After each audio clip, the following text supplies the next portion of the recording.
مولانا محمد علی جوہر مرحوم 100 سال پہلے کے یہ لوگ ہیں. ہند کی آزادی میں ان کا بڑا کردار رہا. شہزادے تھے اپنے زمانے کے.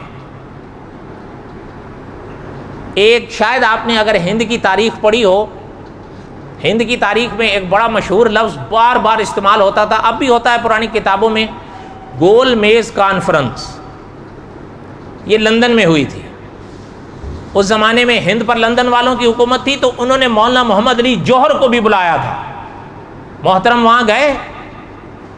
محترم کی جو تقریر لندن پارلیمنٹ ہاؤس میں ہوئی تھی، آج بھی علماء لکھتے ہیں کہ ایک ایک لفظ موتی تھا. لیکن جب تقریر ختم ہوئی تو مولانا سمجھ گئے تھے کہ بات وہ ہو نہیں جو ہم چاہ رہے ہیں. علامہ خالد محمود صاحب رحمۃ اللہ علیہ کے الفاظ آج بھی ملتے ہیں. حضرت فرماتے تھے کہ وہاں حضرت نے ہاتھ اٹھائے لندن میں پارلیمنٹ میں اللہ کے آگے کہ اللہ میری آپ سے فریاد ہے کہ اگر ہند کی آزادی کا پروانہ لے کر میں یہاں سے نہیں لوٹ رہا تو اب پھر مجھے ہند نہ لے جا. دعا کر لی. کبھی کبھی قبولیت کی گھڑیاں ہوتی ہیں، فیصلے ہو جاتے ہیں.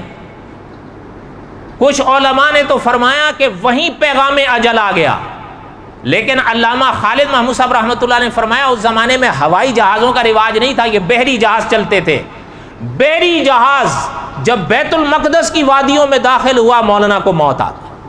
اس زمانے کے مسلمانوں نے محترم کے وجود کو وہیں غسل دیا، وہیں کفن دیا.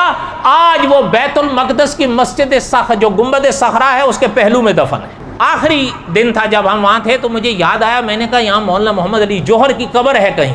مجھے بھی پتہ نہیں تھی کہاں ہے.